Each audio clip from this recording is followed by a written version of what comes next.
Hello guys, it's me Saurabh Manna. Welcome back to my channel. Jharkhand सरकार की तरफ से जेसीसी के रिगार्डिंग नोटिफिकेशन जारी किया गया है जूनियर इंजीनियर, है ना, for diploma pass out students के लिए, है ना। तो इसके रिगार्डिंग मैंने वीडियो डाल चुका है, आप आई सेक्शन में देख सकते हैं। अगर आप वो वीडियो को ओपन करोगे उसमें सारा डिटेल्स पता चल जाएगा कि कैसे अप्लाई करना है, कौन कौन अप्लाई कर सकता है, क्या क्या एलिजिबिलिटी क्राइटेरिया है, क्या क्या डॉक्यूमेंट्स आपको रेडी करके रखना है ना। सब कुछ उस वीडियो में मैंने आपको बता दिया है। आपको आई सेक्शन में मिल जाएगा और जेसीसी का प्लेलिस्ट में सेक्शन में भी मिल जाएगा। जेसीसी का प्लेलिस्ट सेक्शन का लिंक मैं डिस्क्रिप्शन बॉक्स में दे दूंगा, ठीक है। तो आज के इस वीडियो में हम डिस्कस करने वाले हैं जो आप लोग जो जेसीसी का जो एग्ज़ाम्स दोगे, है ना, एग्ज़ाम्स कैसे होगा, एग्ज़ाम पैटर्न कैसे होगा, है ना, और क्या क्या सिलेबस रहेगा, कितना बार एग्ज़ाम होगा, कि कितने चरणों में एग्ज़ाम होगा, है ना, सब कुछ इस वीडियो में बात करूँगा। और जो मार्क्स जो रहेगा, मार्किंग स्टेटमेंट कैसे रहेगा और कितना प्रतिशत होना ज़रूरी है ताकि आपका मेरिट लिस्ट में नाम रहे, सब कुछ बताऊंगा।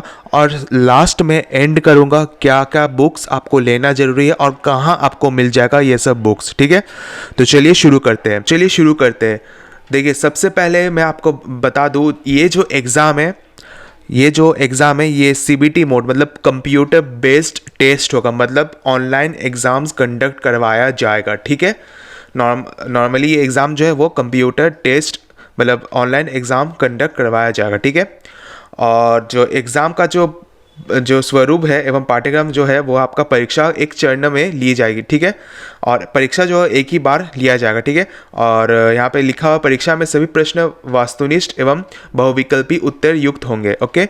एक प्रश्न के पूर्व अंक 3 मार्क्स के होंगे और प्रत्येक सही उत्तर के लिए 3 अंक दिए जाएंगे, ठीक है। तथा प्रत्येक गलत उत्तर के लिए 1 मार्क्स काट दिया जाएगा। मतलब यहाँ पे बोल दिया गया है कि पर क्वेश्चन का जो मार्क्स रहेगा वो 3 मार्क्स का रहेगा, ठीक है। अगर वो एक क्वेश्चन का आंसर अगर सही रहा तो आपको 3 मार्क्स मिल जाएगा। अगर आपका गलत रहा, आपने जो टिक मारा है, जो क्वेश्चन पे आपने जो टिक मारा, अगर वो क्वेश्चन का आंसर गलत रहा 1 मार्क्स डिडक्ट किया जाएगा आपसे, ठीक है। यहाँ पे लिखा हुआ है, ओके। और बात कीजिए जो क्वेश्चन जो रहेगा वो हिंदी एंड इंग्लिश दोनों पैटर्न में रहेगा, ठीक है ना। अब यहाँ पे लिखा हुआ कन्हैया अभियंता विद्युत मतलब इलेक्ट्रिकल सिविल एंड मैकेनिकल का जो एग्ज़ाम होगा के पदों के लिए सीधी नियुक्ति हेतु मुख्य परीक्षा के विषय एवं पाठ्यक्रम, ठीक है। अब बात करते हैं जो इलेक्ट्रिकल वालों के लिए, सिविल वालों के लिए और मैकेनिकल वालों के लिए जो एग्ज़ाम होगा कितने चरणों में होगा, कैसे क्वेश्चंस को डिवाइड किया जाएगा, सब कुछ इस वीडियो में बताऊँगा, ठीक है। सबसे पहले लिखा हुआ यहाँ पर बोला गया ये जो एग्ज़ाम है ये 2 भाग में लिया जाए, मतलब एक दिन में 2 भाग में लिया जाएगा, ठीक है। पहला भाग मतलब पार्ट 1 जो एग्ज़ाम होगा वो 2 घंटा का एग्ज़ाम होगा जिसमें से 120 मार्क्स के एग्ज़ाम्स होंगे और उसमें से सामान्य अभियांत्रिकी जो कि 80 प्रश्न होंगे, मतलब 80 क्वेश्चंस रहेंगे, ठीक है। और सामान्य ज्ञान जो कि 40 क्वेश्चंस रहेंगे, ठीक है। ये जो पहला भाग जो एग्ज़ाम होगा, ठीक है, जिस डेट में आपको एग्जाम्स के लिए बुलाया जाएगा उस दिन आपका दो एग्ज़ाम होगा, ठीक है। तो पहला भाग में ये सब टॉपिक्स से क्वेश्चन पूछेंगे, सामान्य अभियांत्रिकी से और सामान्य ज्ञान से, ठीक है। इसका सिलेबस मैं आपको बताऊंगा कि क्या क्या आपको पढ़ना होगा, ठीक है। और पत्र 2 मतलब जो पार्ट 2 जो एग्ज़ाम होगा उसमें भी 2 घंटे का ही एग्ज़ाम होगा। उसमें आपका कुल प्रश्न जो होंगे वो 120 रहेंगे, ठीक है। जिसमें से जो लोग कन्हैया अभियंती जो विद्युत से होंगे उनका विद्युत अभियंत्रण से रिलेटेड क्वेश्चंस वगैरह पूछेंगे, इलेक्ट्रिकल से रिलेटेड।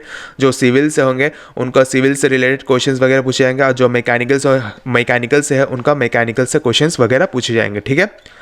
तो बात करते हैं, देखिए जो पार्ट 1 जो एग्ज़ाम होगा, पार्ट 1 में जो पहला जो सामान्य अभियांत्रिकी का जो एग्ज़ाम होगा 80 प्रश्न का, ठीक है। यहाँ पे पूछा गया है, देखिए जो सिविल इंजीनियरिंग से है यहाँ पे टॉपिक्स वगैरह दिख रहा होगा, आपको नज़र आ रहा होगा, स्ट्रक्चरल इंजीनियरिंग का, इलेक्ट्रिकल इंजीनियरिंग का, ठीक है, और मैकेनिकल इंजीनियरिंग का, ठीक है। मतलब सिविल का, इलेक्ट्रिकल एंड मैकेनिकल सबका यहाँ पे दिया हुआ, ठीक है। जो पात्र 1 के जो सामान्य अभियांत्रिकी का जो एग्ज़ाम्स होगा इसमें क्या क्या टॉपिक्स आएंगे यहाँ पे सब कुछ मेंशन किया हुआ है, ठीक है। उसके बाद जो सामान्य ज्ञान से जो क्वेश्चन आएंगे 40 क्वेश्चन आएंगे, तो सामान्य ज्ञान से भी यहाँ पे सारा कुछ दिया हुआ है, ठीक है। जैसे आपका हिस्ट्री वगैरह हुआ, संस्कृति, भूगोल, पर्यावरण से रिलेटेड ये सब से क्वेश्चंस वगैरह पूछे जाएंगे। वैज्ञानिक प्रगति, राष्ट्रीय अंतर्राष्ट्रीय पुरस्कार, भारतीय भाषाएं, पुस्तक, लिपि, राजधानी, मुद्रा, खेल खिलाड़ी, महत्वपूर्ण घटना, ये सब से रिलेटेड आपसे पार्ट 1 एग्ज़ाम में क्वेश्चंस वगैरह पूछे जाएंगे, ठीक है। ओके। इसके बाद सामान्य ज्ञान से, विज्ञान से भी थोड़ा बहुत क्वेश्चंस वगैरह पूछे जाएंगे इसमें, ठीक है। सामान्य विज्ञान से हुआ, फिर आपका सामान्य गणित मतलब थोड़ा बहुत मैथ से भी रिलेटेड क्वेश्चंस वगैरह पूछे जाएंगे जो कि मैट्रिक लेवल के होंगे, ठीक है। यहाँ पे लिखा हुआ सामान्यतः जो है रहेगा वो इसमें मैट्रिक या तो 10वीं कक्षा स्तर के प्रश्न रहेंगे, ठीक है। फिर उसके बाद मानसिक क्षमता जांच होगा, मतलब जनरल एप्टीट्यूड से रिलेटेड क्वेश्चंस वगैरह पूछे जाएंगे, ठीक है, यहाँ पे लिखा है ना। और कंप्यूटर से भी रिलेटेड थोड़ा बहुत बेसिक्स क्वेश्चंस वगैरह पूछे जाएंगे जो कि पार्ट 1 एग्जाम में पूछे जाएंगे, ठीक है। पार्ट 2 की बात की जाए, अब जो आपका जो ब्रांच पेपर होगा, ठीक है ना, ब्रांच पेपर से रिलेटेड, जैसे आपका जो सिविल इंजीनियरिंग से बिलोंग करते हैं उनका यहाँ पे टॉपिक्स वगैरह लिखा हुआ है। यहाँ पे आप अपना टॉपिक्स वगैरह देख सकते हैं, यहाँ पे दिख रहा होगा, नज़र आ रहा होगा स्क्रीन में, ओके।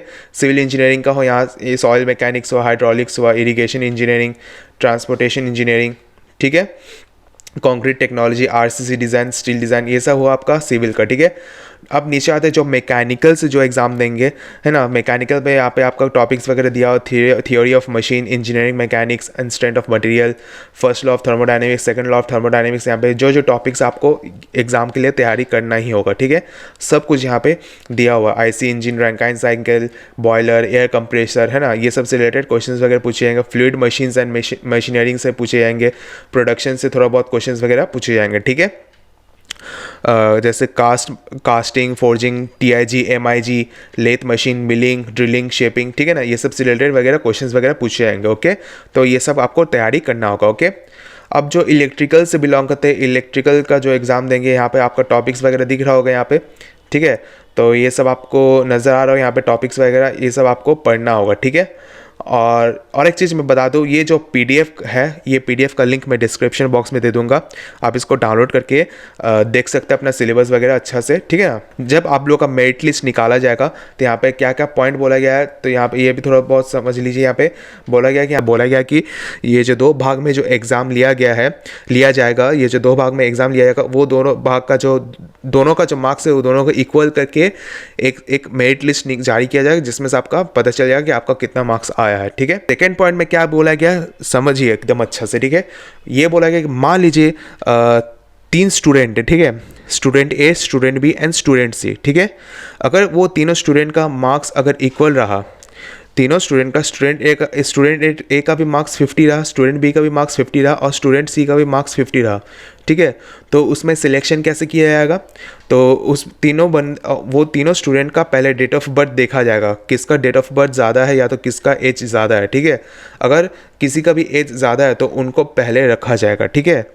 मान लीजिए स्टूडेंट ए का डेट ऑफ बर्थ 2002 है, बी का 2003 है, सी का 2004 है, ठीक है, और तीनों का टोटल मार्क्स सेम है, ठीक है। तो 2001 को पहले रखा जाएगा, है कि नहीं, वैसे ही होगा। और अगर डेट ऑफ बर्थ अगर डेट ऑफ बर्थ इक्वल रहा इसमें, तो उसमें क्या होगा फिर आपका जो नाम है, आपका नाम का पहला वाला जो अल्फ़ाबेट है उसके हिसाब से रखा जाएगा। मान लीजिए ए बी सी है तो पहले ए को रखा जाएगा, ठीक है। और अगर दोनों में से अगर इसमें भी नहीं हुआ तो लास्ट में क्या किया जाएगा, जिनका भी डिप्लोमा में मार्क्स जिनका ज़्यादा है उनको पहले रखा जाएगा, ठीक है। तो ये वाला आपको समझ में आ गया है, ओके। अब बात करते हैं मिनिमम एलिजिबिलिटी कितना होना चाहिए, कितना परसेंटेज होना चाहिए आपको, ताकि आपका नाम उस मेरिट लिस्ट में रहे, ठीक है। तो अनारक्षित मतलब जो जनरल कैटेगरी से बिलोंग करते हैं उनका 40% होना ज़रूरी है। जो ST SC कैटेगरी से बिलोंग करते हैं एवं महिला उनका 32% होना ज़रूरी है।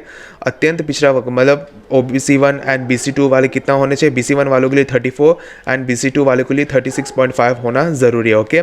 जो आदिम जनजाति से बिलोंग करते हैं उनका 30% होना ज़रूरी है, और जो EWS से बिलोंग करते हैं उनका 40% होना ज़रूरी है, ठीक है। कम से कम मिनिमम मार्क्स, मिनिमम परसेंटेज होना इतना ज़रूरी है। अगर 40 से कम रहा तो नहीं हो पाएगा, 40 या तो 40 से ज़्यादा होना ज़रूरी है, ओके। अब बात करते हैं बुक्स को लेके, आप बुक्स कहाँ से ले पाओगे। तो बुक्स की बात की जाए, आप अगर फ्लिपकार्ट या तो अमेज़ॉन में अगर देखोगे तो आपको मिल जाएगा। जैसे अभी मैंने ओपन करके रखा है JCC का JSSC का मैकेनिकल इंजीनियरिंग वालों के लिए क्वेश्चन बुक आपको मिल जाएगा, क्वेश्चन बैंक मिल जाएगा आपको, आप क्वेश्चन बैंक लिख सकते हैं, ठीक है ना। JSSC का हुआ, मैकेनिकल का हुआ, सिविल का हुआ, इलेक्ट्रिकल का हुआ, आप क्वेश्चन बैंक ले सकते हैं, ठीक है। आपको मिल जाएगा JSSC का क्वेश्चन बैंक बैंक मिल जाएगा अगर आप गूगल में सर्च करोगे, या तो आप दुकान से भी अगर लोगे तो, ठीक है।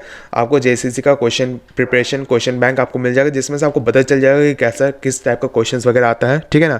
सारा कुछ इसमें पता चल जाएगा। ओके, तो उम्मीद करते हैं आपका सारा डाउट क्लियर हो चुका। तो वीडियो को यहीं पे खत्म करते हैं। वीडियो को अच्छा लगे तो वीडियो को जरूर लाइक कीजिएगा, ज़्यादा से ज़्यादा शेयर कीजिएगा और सब्सक्राइब करना ना भूलिएगा। Thank you.